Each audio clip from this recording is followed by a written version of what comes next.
Inside America's most dangerous prison, what they don't show you on TV.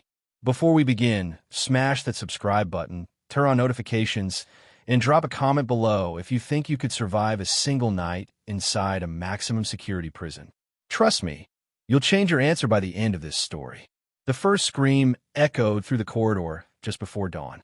It wasn't the usual noise of prison chaos, the clanging of cell doors, the distant shouting, or the metallic rhythm of chains. This one cut through concrete, pure terror wrapped in human sound. At Red Ridge Federal Penitentiary, a place the government doesn't like to talk about, nothing ever really surprised the guards. But this was different. When Officer Miller reached cell block D2, his flashlight beam trembled against the steel bars. Inside cell 214, an inmate named Darius Cole, a lifer for 3 counts of armed robbery, was slumped against the wall. His eyes were open, his throat was not.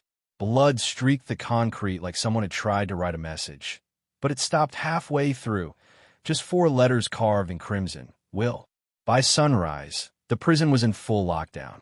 Warden Alan Merrick arrived in his crisp gray suit, the color of command and guilt. Reporters would never hear about it. Red Ridge wasn't the kind of place that leaked news. Built deep in the Arizona desert, it was home to the inmates the system couldn't control, killers who had killed even behind bars. They called it the pit. But now one of them was dead in a way that didn't fit the pattern. Darius Cole wasn't the kind to make enemies. He'd been quiet lately. Too quiet, according to his cellmate, a former cartel enforcer named Luis Ortega. He was scared, Ortega told investigators. Said someone was watching him. Said they were coming for all of us. Who's they? Asked Detective Mara Quinn, the only outside investigator the warden reluctantly allowed in. Ortega just looked up at the flickering light above his head. You don't understand. It's not the inmates you should be scared of. It's the people who run this place. Red Ridge had a reputation even among correctional officers. No cameras in the hallways. No public audits. No oversight. The prison's contract with a private security firm called Kestrel Operations meant everything from surveillance to staffing was outsourced. Kestrel called it efficiency. The inmates called it invisible power. Detective Quinn had worked gang cases in Chicago, homicide in Baltimore, and narcotics in L.A., but this place unnerved her. There was a smell here, a mix of disinfectant and fear. Every door that locked behind her seemed to close a little piece of light out of the world. When she reviewed the footage from the night of Darius Cole's murder, the timeline didn't add up. The hallway cameras froze for exactly 7 minutes and 34 seconds, starting at 2:03 a.m., the estimated time of death. When the video resumed, Cole was already dead. The guard on duty, Officer Henderson, swore he saw nothing. Glitch in the system, he said. Happens all the time. But his hand shook when he signed the report. Quinn looked him dead in the eye. Glitches don't bleed, officer. Later that afternoon, Quinn met with the warden in his glass-walled office overlooking the yard. Outside, prisoners moved in slow, obedient lines under the desert sun. It looked peaceful, but Quinn could feel the tension radiating like heat off the sand. Warden Merrick smiled too easily. This is an isolated incident, he said. Cole was troubled. Probably suicide. With a wound across his own throat? She asked. Merrick's smile didn't fade. You'd be surprised what men are capable of in here. When she left his office, she noticed the security guard by the door wearing a small silver pin shaped like a hawk, the insignia of Kestrel Operations. His eyes followed her all the way down the hallway. That night, the prison went dark again. Power outage. Backup generators kicked in, but half the lights stayed dead. Inmates banged on their doors, shouting, laughing, screaming. From the observation deck, Quinn watched as guards rushed toward the east wing. Radios crackled, another disturbance. By the time she got there, a second inmate was found unconscious in the shower block. His body was covered in bruises, but no weapon was found. When he came to, the man, a small-time drug runner named Clyde Booker, whispered a single sentence before passing out again. They made him talk. Who? Quinn demanded, but the inmate didn't respond. That phrase stuck in her mind all night. They made him talk. The next morning, Quinn began digging through the prison's old files. Red Ridge wasn't built from scratch. It had been converted from an abandoned Cold War military site in the early 90s. Back then, the facility had underground levels, decommissioned holding cells, experimental confinement units. But according to current blueprints, those lower levels didn't exist. When she asked Kestrel Operation for access to their digital archive, she got a polite email from corporate headquarters. All information pertaining to internal structure is classified under national security protocols. National security for a prison? She decided to see for herself. At 11:47 p.m., Quinn convinced Officer Miller, one of the few guards who still seemed human, to take her below. They pried open a rusted service elevator that hadn't been used in decades. The walls rattled as they descended past labeled floors. D block, C block, maintenance. Then the lights flickered and the panel went blank. When the doors opened, they weren't in any recognized section of the prison. The hallway was narrow, lined with thick metal doors. No inmate numbers, just engraved letters, A through F. Quinn felt the air shift. It was colder, heavier. "What is this place?" she whispered. Miller looked pale. "We weren't supposed to come down here." They passed a small window. Behind it, an empty cell, chains bolted into the floor, a single camera lens hanging from the ceiling like an eye. Dust coated the corners, but the bed was made. Recently, on the next door, a nameplate still clung to the rusted frame. Cole D. Her heart slammed against her ribs. Cole's body was found in D block. How could his name be listed here, in a sublevel that officially didn't exist? Before she could ask, Miller grabbed her arm. "We need to go. Now." The elevator light above them blinked. Someone else was coming down. They ducked into a side corridor. Footsteps echoed, heavy, deliberate. Through a vent grill, Quinn saw two figures in black tactical gear. No prison insignias, only that same silver hawk pin gleaming in the low light. One of them spoke into a radio. "Level 6 secured. No sign of the intruders." The other replied, "Copy. We'll finish the cleanup. No witnesses this time." Quinn's pulse thundered. "Cleanup. Witnesses." She motioned for Miller to stay silent. When the men passed, they sprinted back toward the elevator, but the power cut again. Total darkness. Something metallic clanged behind them. Footsteps giving chase. Miller drew his flashlight, its weak beam cutting through dust and fear. Ahead, a doorway hung half open, revealing a narrow staircase. They bolted through it, slamming the door behind them. At the top of the stairs, they burst into a forgotten storage room. Files, old uniforms, and cracked boxes lay scattered across the floor. Quinn grabbed a folder from a desk. The label read, "Project Reentry, Confidential." Inside were photographs, grainy images of prisoners strapped to chairs, electrodes on their temples, pages of notes stamped behavioral compliance. And among them, one photograph made her blood run cold, a man she recognized instantly. Warden Merrick, smiling, shaking hands with a Kestrel executive, standing beside a bound inmate labeled Subject 12, Darius Cole. Quinn stared at the photo, the edges shaking in her grip. "Oh my God," she whispered. They weren't rehabilitating them, they were experimenting on them. Before she could turn to Miller, the faint sound of boots echoed just outside the door. Miller mouthed, "They found us." The lights above flickered on, just long enough to illuminate the reflection of a gun barrel pressed against the glass window of the room. And then, bang! The shot shattered the silence. When Quinn came to, she was lying on the cold floor, her vision hazy. The room was empty. Miller was gone.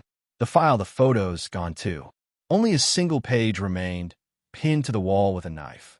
On it, scrawled in red ink, were 5 words. "Stop digging, or you're next." The pit opens its mouth. Before we dive into the end of this story, make sure you've subscribed. What happens next is darker, deadlier, and very real. This is the part they tried to erase. When Detective Mara Quinn stumbled out of that storage room, dawn was bleeding through the narrow prison windows like a faint promise she no longer trusted. Her head throbbed from the blow. Miller was gone, the files gone, and every hallway looked emptier than it had before, like the prison itself had swallowed its secrets overnight. She needed proof, something tangible before she ended up buried under the same silence that took Darius Cole. She found her way to the infirmary, still shaking, still dizzy. A nurse named Evelyn helped her sit. "You shouldn't be here," she whispered, glancing toward the hallway. "They know you saw something." "Who's they?" Quinn croaked. "The ones who run this place after the lights go out," Evelyn said. "We call them the Watchers. They come from Kestrel. When an inmate disappears, the reports say transfer, but no one ever comes back." Evelyn slipped a folded note into Quinn's palm. "There's a flash drive hidden behind the power panel in the chapel. You'll find your answers there. But once you take it, you run." The chapel was the only part of Red Ridge that still pretended to offer redemption. Dusty Bibles, flickering candles, and a wooden cross cracked from heat and neglect. Quinn found the power panel behind the altar. Her fingers trembled as she pried it open. A small, black flash drive sat taped behind the wires. She plugged it into her portable recorder. Static filled her ears first, then voices. Audio recording, timestamp, 2:14 a.m. Voice 1. Subject 12's response to chemical exposure is positive. Aggression down, compliance up. Voice 2. Good. The warden wants 5 more subjects before week's end. Voice 1. And if they talk? Voice 2. They won't. Then another voice. Familiar. Smooth. Calculated. Warden Merrick. If the DOJ ever finds out, we're done. Burn everything after Phase 3. And remember, accidents happen in Red Ridge all the time. Quinn's blood froze. Darius Cole wasn't just murdered. He'd been silenced. Before she could remove the drive, a voice echoed from the chapel doorway. "You shouldn't have listened to that, Detective." Warden Merrick stood there, flanked by 2 men in black uniforms, each with the Hawk insignia gleaming under the dim lights. "Drop it," he ordered. Quinn clenched the drive in her fist. "You turned this place into a lab." He smiled faintly. "America doesn't build prisons to reform. We build them to control." When he motioned for his men to grab her, Quinn dove behind the pews. Bullets tore through the wood, splinters slicing her face.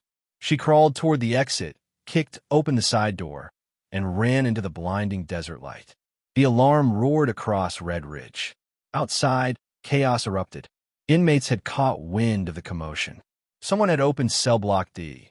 No one knew who, and the yard became a storm of bodies, shouts, and vengeance. Smoke poured from the kitchen, where someone had set fire to the storage room. Quinn ducked behind a wall, adrenaline burning through the haze. She spotted Miller across the yard, bloody, limping alive. He saw her and waved her over, clutching something wrapped in a prison blanket. "You weren't the only one looking for answers," he said, pulling out a small, blood-stained notebook. "Cole kept this hidden. He wrote everything." The first page read, "They said I could earn freedom if I volunteered. Instead, they took pieces of me and put them in someone else." Before Quinn could ask what that meant, a gunshot cracked the air. Miller's body jerked, then crumpled at her feet. From the tower above, Merrick lowered his rifle, smoke curling from the barrel. "And this detective," he shouted, "walk away before they make you disappear too." But Quinn wasn't leaving, not without proof. She ran for the administrative wing, dodging gunfire and chaos. The flash drive, the notebook, if she could get them to the outside world, Red Ridge's secrets would burn under daylight. She burst into Merrick's office, slamming the door behind her. The place was torn apart. Files missing, safes open, walls stripped. But one thing remained untouched, a framed photograph on his desk. Merrick, shaking hands with a man in a dark suit. Quinn flipped it over. On the back, a business card. Kestrel Operations, Director, Colonel Raymond Holt. Address, Washington, D.C.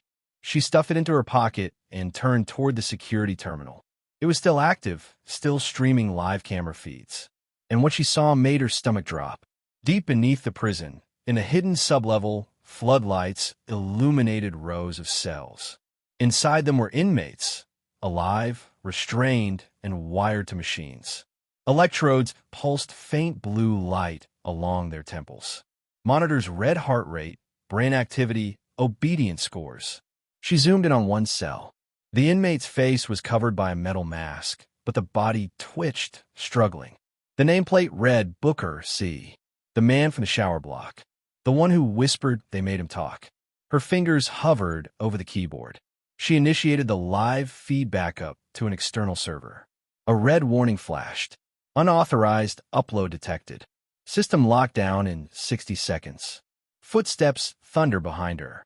Merrick kicked open the door, pistol raised. "Stop the upload," he barked. Quinn stared him down. "The world deserves to see what you did." He hesitated, eyes flicking to the progress bar on the screen. 92%, 93%, 94%. "You think anyone will believe you? These men are murderers. No one cares what happens to them." She whispered, "They will now." Merrick fired. The bullet grazed her arm, but she stayed on her feet. With a final push, the upload hit 100%. A sharp alarm rang through the building. Merrick lunged forward, grabbing the drive, but it was too late. The servers whined, and every screen in the room flickered to black. Then silence. 2 days later, Red Ridge Federal Penitentiary was front-page news. The leaked footage spread across the internet. Grainy videos of inmates hooked to machines, evidence of illegal experiments in behavior modification funded under secret government grants. Congress demanded answers. Kestrel Operations denied involvement. Warden Alan Merrick was found dead in his home, ruled an apparent suicide. But no one could explain why the security footage from that night had vanished, or why every employee from the sublevel disappeared without a trace. Detective Quinn gave her testimony, but the case was quietly buried under national security. She left the force soon after. Moved off-grid. No phone. No contact. But 6 months later, a package arrived at a small post office in Nevada. No return address. Inside, a burner phone and a note. "It's not over. They're building another one." Utah. The phone buzzed. A text message appeared. Unknown number. "Hello, detective. We never finished our interview. This time, we'll make you one of the subjects." The screen went black. "They say Red Ridge is closed now, shut down, emptied, forgotten. But truckers driving through the desert at night still swear they see lights beneath the sand, deep underground, pulsing like a heartbeat. And sometimes, when the wind carries just right, they swear they can hear a man screaming, a voice begging for help that never comes." If you made it to the end, you've seen what they try to hide. If you think this story was intense, you're not ready for the next one. Hit subscribe, because the next case is darker than anything you've heard before.